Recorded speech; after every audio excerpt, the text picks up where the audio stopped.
तर आज आपण बिना पुरण वाटता तरीही तुम्ही येथे पुरणाचं टेक्स्चर बघू शकता. पुरण एकदम मऊ आणि लुसलुशीत या ठिकाणी झालेलं आहे. या ठिकाणी आपण मिक्सरचा आणि चाळणीचा जरा सुद्धा वापर केलेला नाही आहे. तसेच पीठ सुद्धा छान तिंबून येण्यासाठी मी येथे काही खास टिप्स सांगितलेल्या आहेत. पुरणपोळी लाटताना अगदी आपण पोळीप्रमाणे लाटू शकतो, एवढी छान आपली पुरणपोळी लाटता येते. आणि तसेच शिवाय आपली पुरणपोळी ही तव्यावर टाकल्या एकदम छान टम्म अशी फुगली सुद्धा जाते. आणि या ठिकाणी आपल्या एकूण एक पुरणपोळ्या मस्तपैकी मऊ आणि लुसलुशीत होतात. चला तर थेट रेसिपीकडे वळूया. तर या ठिकाणी सुरुवातीला मी येथे 1 कप एवढी म्हणजेच 200 ग्रॅम एवढी चणा डाळ घेतलेली आहे. आणि चणा डाळ मी स्वच्छ निवडून आणि तसेच 2 ते 3 पाण्यामधून धुवून 5 ते 6 तासासाठी भिजत ठेवलेली. तर या ठिकाणी चणा डाळ एकदम छान भिजलेली आहे. आता आपल्याला कुकर घ्यायचा आहे आणि त्यामध्ये ही सर्व डाळ आहे ती काढून घ्यायची आहे. सर्व डाळ व्यवस्थित काढून झाल्यानंतर आपल्याला यामध्ये पाणी घालून घ्यायचं आहे. आणि या ठिकाणी पाणी घालताना आपल्याला जास्त प्रमाणामध्ये पाणी घालून घ्यायचं आहे, अजिबात कमी प्रमाणात पाणी घालायचं नाही. त्यामुळे एकदम भरपूर या ठिकाणी आपल्याला पाणी घालून घ्यायचं आहे. पुरणाला छान रंग येण्यासाठी मी येथे चिमूटभर एवढी हळद घातलेली आहे आणि तसेच आपल्याला 1 ते 2 चमचे होतील एवढं तेल घालून घ्यायचं आहे. त्यामुळे डाळ सगळ्या बाजूने छान शिजेल आणि कुकरमधून डाळीचं पाणी वर सुद्धा येणार नाही. आणि या ठिकाणी आपल्याला गॅसवर कुकर ठेवून द्यायचं आहे आणि त्यानंतर आपल्याला गॅसची फ्लेम ही मीडियम ठेवायची. आपल्याला गॅसची फ्लेम अजिबात हाय ठेवायची नाही, म्हणजे काय मंद आचेवर आपली जी डाळ आहे ती एकदम छान शिजली जाईल. कुकरच्या शिट्या होईपर्यंत आता आपण पीठ मळून घेऊया. या ठिकाणी मी 2 कप एवढा मैदा घेतलाय. तुम्ही 1 कप मैदा आणि 1 कप गव्हाचं पीठ घेतलं तरी चालणार आहे. आता हे पीठ नीट चाळून घेऊया, म्हणजे त्यामध्ये काही केर कचरा असेल तो सुद्धा व्यवस्थित निघून जाईल. व्यवस्थित चाळून झाल्यानंतर आपल्याला यामध्ये चिमूटभर एवढी हळद घालून घ्यायची आहे आणि थोडंसं मीठ घालून घ्यायचं आहे. आता हे सुके इन्ग्रेडियंट्स संपूर्णपणे आपण व्यवस्थित असे मिक्स करून घेऊया, म्हणजे सगळीकडे व्यवस्थित सगळी हळद आणि मीठ पसरलं जाईल. त्यानंतर आपल्याला या ठिकाणी कच्चंच तेल घ्यायचं आहे. जवळपास 5 ते 6 पळ्या मी तेल यामध्ये घेतलेलं आहे. अशा प्रकारे तेल घातल्यामुळे आपल्या ज्या पुरणपोळ्या त्या एकदम मऊ आणि लुसलुशीत राहतात. दुसरी गोष्ट, तेल घातल्यानंतर आपल्याला हे जे सगळं पीठ आहे ते एकमेकांवर व्यवस्थित चोळून घ्यायचं आहे आणि त्याचा मुटका होईपर्यंत आपल्याला छान मिक्स करून घ्यायचं आहे. पिठाचा एकदम व्यवस्थित मुटका बांधला जातोय. आता आपल्याला काय करायचंय, ह्या परतीवर अशाच प्रकारे झाकण एक 15 ते 20 मिनिटं ठेवून द्यायचं आहे. त्यामुळे आपल्या ज्या पुरणपोळ्या आहेत त्या एकदम नरम आणि लुसलुशीत राहतात, अगदी 2 ते 3 दिवसापर्यंत सुद्धा. त्यानंतर यामध्ये आपल्याला थोडं थोडं पाणी घेऊन मैदा एकदम छान असा मळून घ्यायचा आहे.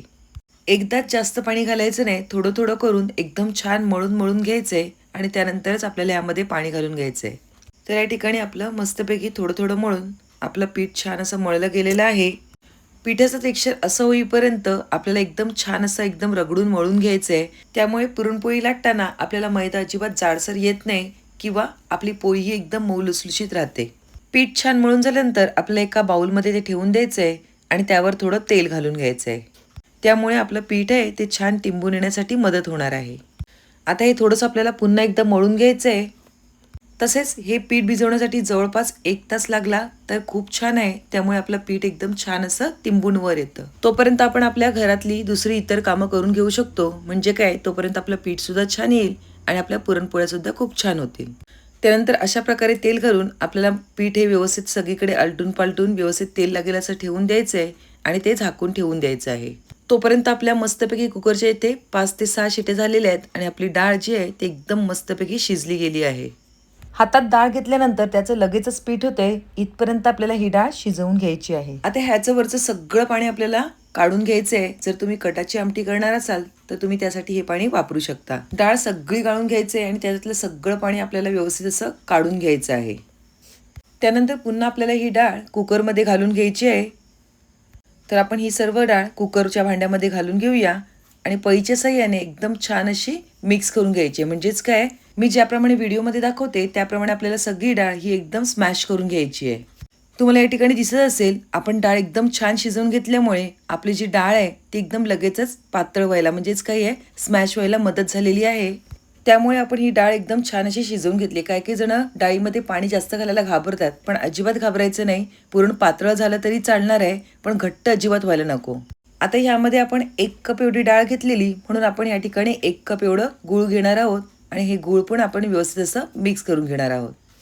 गूळ व्यवस्थित मिक्स झाल्यानंतर या ठिकाणी आपल्याला हे गॅसवर ठेवून द्यायचं आहे. तर आपण पहिले गॅसवर ठेवून देऊया आणि गॅसवर ठेवल्यानंतर सुरुवातीला आपल्या फ्लेम ही थोडीशी हाय ठेवायची आहे आणि त्यानंतर तुम्ही इथे बघू शकता गूळ विरघळल्यानंतर आपली जी डाळ आहे ती एकदम पातळ होते, पण अजिबात घाबरायचं कारण नाही. आता आपल्याला हे असंच ढवळत राहायचं आहे.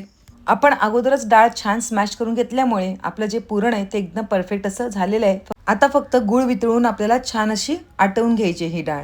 गॅसची फ्लेम जास्त असल्यामुळे हे आपल्या अंगावर उडू शकतं. ते ह्या वेळेला आपल्याला गॅसची फ्लेम ही थोडी स्लो करायची आहे आणि एक 10 ते 12 मिनिटातच या ठिकाणी आपलं जे पुरण आहे ते एकदम छान असं तयार झालेलं आहे. आता यामध्ये वेलची पूड घालून घेऊया. गुळाचा पदार्थ असल्यामुळे आपण यामध्ये जायफळ सुद्धा घालून घेणार आहोत, तर आपण जायफळ सुद्धा यामध्ये घालून घेऊया. तसेच यामध्ये थोडी सुंठ पावडर सुद्धा घालून घ्यायची आहे. तो भाग माझ्याकडून स्किप झालेला आहे, तर तुम्ही यामध्ये सुंठ पावडर, वेलची आणि आपलं जायफळ सुद्धा घालून घ्यायचं आहे. चण्याची डाळ असल्यामुळे जायफळ आणि सुंठ पावडर घातल्यामुळे ती आपल्याला जास्त बाधत नाही. सतत 15 मिनिटं ढवळल्यानंतर तुम्ही ते पुरणाचं टेक्स्चर बघू शकता. एकदम परफेक्ट असं तयार झालेलं आहे. जवळून तुम्हाला दिसत असेल आहे की नाही मग खूप छान. ना वाटायची झंझट, ना मिक्सरला लावायची झंझट. अगदी कुकरमध्येच आपलं जे पुरण आहे ते एकदम मऊ आणि लुसलुशीत असं तयार झालेलं आहे. आता हे जे पुरण आहे ते आपल्याला एकदम घट्ट सुद्धा करायचं नाही, त्यामुळे आपल्या ज्या पुरणपोळ्या आहेत त्या मग कडक तयार होतील. आणि थोडंसं जर जास्त ओलसर वाटलं तर 2 मिनिटं फक्त आपल्याला हे ताटामध्ये पसरवून ठेवायचं आहे.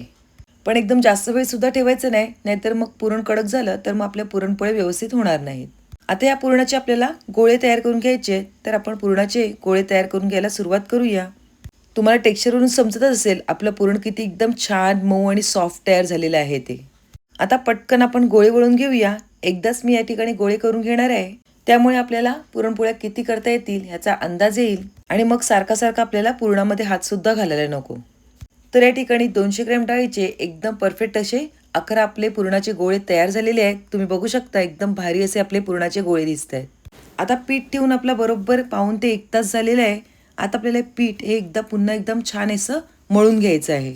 1 तास ठेवल्यामुळे त्याच्यामधलं जे तेल आहे ते सुद्धा त्यामध्ये मस्तपैकी सोक झालेलं आहे आणि आपलं पीठ सुद्धा एकदम छान असं सॉफ्ट झालेलं आहे.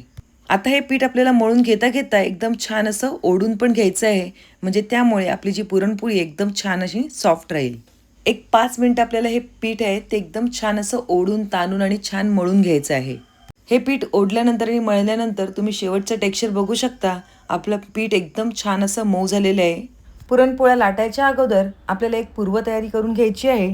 सगळ्यात पहिले आपल्याला पेपर ठेवायचा आहे, त्यावर एक कॉटनचा सुती कपडा ठेवायचा आहे आणि अजून एक कपडा ठेवला तरी चालणार आहे. मी या ठिकाणी कॉटनचे 2 सुती कापड ठेवलेले आहेत. असं केल्यामुळे आपल्या ज्या पुरणपोळ्या आहेत त्यांची जी ऊब आहे ती कॉटनच्या कपड्याला सोक होते आणि पुरणपोळ्या शेंदळत नाही आणि एकदम सॉफ्ट राहतात. आता गोळा करण्यासाठी आपल्याला एकदम छोटा गोळा या ठिकाणी घ्यायचा आहे मैद्याचा. एवढा मोठा सुद्धा घ्यायचा नाही, थोडं पीठ कमी करूया. आणि त्यानंतर आपण ज्याप्रमाणे मोदकाला वाटी करतो त्याप्रमाणे आपल्याला वाटी करून घ्यायची आहे. त्याआधी आपल्याला पिठामध्ये छान असा गोळा घोळवून घ्यायचा आहे. मैद्याचा गोळा आपल्याला वळताना आपल्याला साईडच्या कड्या ह्या थोड्याशा दाबून घ्यायच्यात आणि मध्ये जो आहे तो जाडसर भाग ठेवायचा आहे. त्यामुळे आपली जी पुरणपोळी आहे ती मध्यभागी लाटताना फाटणार नाही. मोदकासारखी पाळी करून झाल्यानंतर या ठिकाणी आपल्याला पुरणाचा गोळा घ्यायचा आहे आणि तो आपल्याला या पाळीमध्ये ठेवायचा आहे. त्यानंतर पुरणाचा गोळा आपल्याला या पिठामध्ये आतमध्ये प्रेस करून घ्यायचा आहे आणि जे बाजूचं मैद्याचं पीठ आहे ते वरवर घ्यायचं आहे. एकाच वेळेला आपल्याला हे दोन्ही प्रोसेस करून घ्यायचे आहेत, म्हणजे काय आपला जो पिठाचा गोळा आहे तो एकदम व्यवस्थित असा तयार होईल. यानंतर तुम्ही बघू शकता येथे आपला पुरण भरलेला पिठाचा गोळा एकदम छान असा तयार झाला आहे. या ठिकाणी आपल्याला पीठ काढायचं नाही, त्याच ठिकाणी आपल्याला हा उंडा आहे म्हणजेच गोळा आहे तो एकदम गोल करून तसाच ठेवून द्यायचा आहे. अशाच प्रकारे आपल्याला दुसरा सुद्धा गोळा तयार करून घ्यायचा आहे.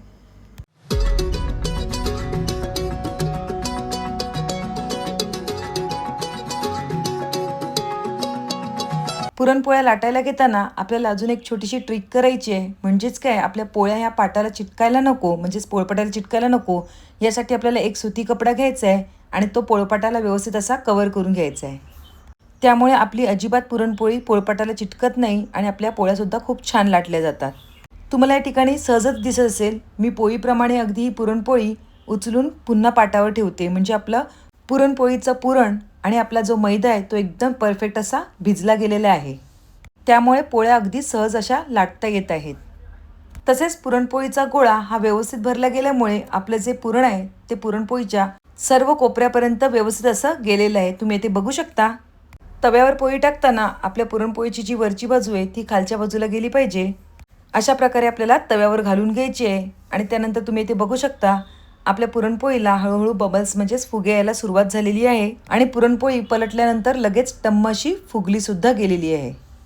त्यावर मस्तपैकी साजूक तूप घालून घ्यायचंय. तुम्हाला जर तूप आवडत नसेल तर तुम्ही या ठिकाणी तेल सुद्धा घातलं तरी चालणार आहे. तसेच पुरणपोळी झाल्यानंतर आपल्याला पहिले स्टँडवर काढून घ्यायचं आहे. म्हणजे काय, त्याच्यामधली जी वाफ असेल ती व्यवस्थित निघून जाईल आणि त्यानंतर आपल्याला कपड्यावर ठेवून घ्यायची आहे. तर अशाच प्रकारे आपल्याला आपल्या सर्व पुरणपोळ्या करून घ्यायच्या आहेत. पुरणपोळीचं पीठ आणि पुरण एकदम व्यवस्थित असल्यामुळे त्या लगेचच लाटल्या जात आहेत. तुम्ही इथे बघू शकता. तसेच पुरणपोळ्या लाटताना आपल्याला हलक्या हाताने लाटून घ्यायचे आहेत. म्हणजे काय, आपली पुरणपोळी ही व्यवस्थित लाटली जाईल. हातावर सुद्धा लगेचच येते पुरणपोळी आणि तव्यावर टाकल्यावर सगळ्या पुरणपोळ्या इथे टम्म अशा फुगल्या गेल्या आहेत. तर या ठिकाणी बघितलं ना, एकदम छान अशा आपल्या पुरणपोळ्या सर्व तयार झालेल्या आहेत. तर तुम्हाला माझी आजची ही रेसिपी कशी वाटली नक्कीच कमेंटद्वारे कळवा. आणि तसेच तुम्हाला रेसिपी आवडली असेल तर तुम्ही कोणत्या शहरामधून बघताय हे नक्कीच मला कळवा.